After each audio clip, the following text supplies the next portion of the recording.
his alleged victims, Selim Esen and Andrew Kinsman, both men missing from Toronto's gay village for months, now presumed murdered, their bodies still not found. This is their suspected killer, Bruce McArthur, a 66-year-old landscaper, charged with 2 counts of first-degree murder and the focus of an intense investigation because officers believe McArthur could be responsible for other killings. Tonight, police descending on a series of properties both here in Toronto and in the rural town of Madoc. It's a sudden and shocking escalation in a series of disappearances that have rocked the city's gay community. Let's go to CTV's Miranda Anthistle, who is live in the village. Miranda, there is plenty of emotion there tonight.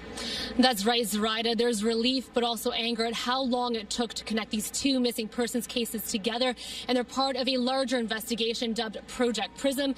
Police believe there may be more alleged victims out there. Oh, Jesus. After months of searching for his friend and former roommate, Ted Healy is hit with the realization that Andrew Kinsman won't be found alive. I'm glad this is starting to end. Today, police made an arrest in the investigation, forensics taking over a unit in this Thorncliffe Park high-rise. According to neighbors, it's where 66-year-old self-employed landscaper Bruce McArthur lives. He's been charged with first-degree murder in the deaths of 49-year-old Andrew Kinsman, who disappeared last June from the Parliament and Winchester area, and 44-year-old Selim Esen, who was last seen near Yonge and Bloor last April.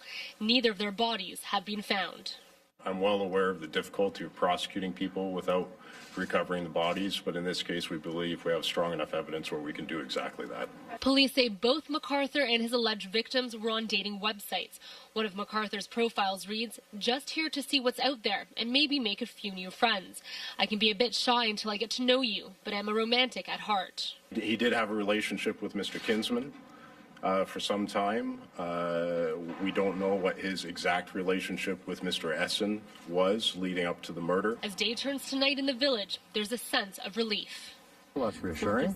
Yeah. Very reassuring, absolutely. It's been a long time for these guys being missing, and it's good that they finally got somewhere. There was a lot of anxiety for a long time, including myself. I think there's a lot of worry, especially with online social groups. And this is a big relief. Relief, but also frustrations that has taken months for an arrest. I feel like the LGBTQ community were not necessarily heard as well as they could have been in the situation, since there were a lot of concerns raised in the community about the missing people. Last year, some community members raised concerns that there may be a possible serial killer here in the village. Today, police say they believe McArthur may have more alleged victims other than Esen and Kinsman. At least 3 other men went missing between 2010 and 2012 who frequented the church and Wellesley area.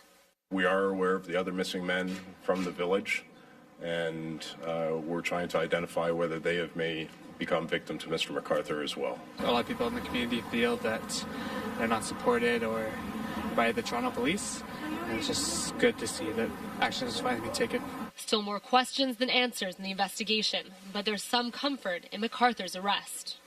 Hopefully, after that, nobody else missing. Police are currently looking at 5 properties connected to McArthur. He is set to make his first court appearance tomorrow morning. Reporting live in the village, I'm Miranda Anthistle. Zoraida.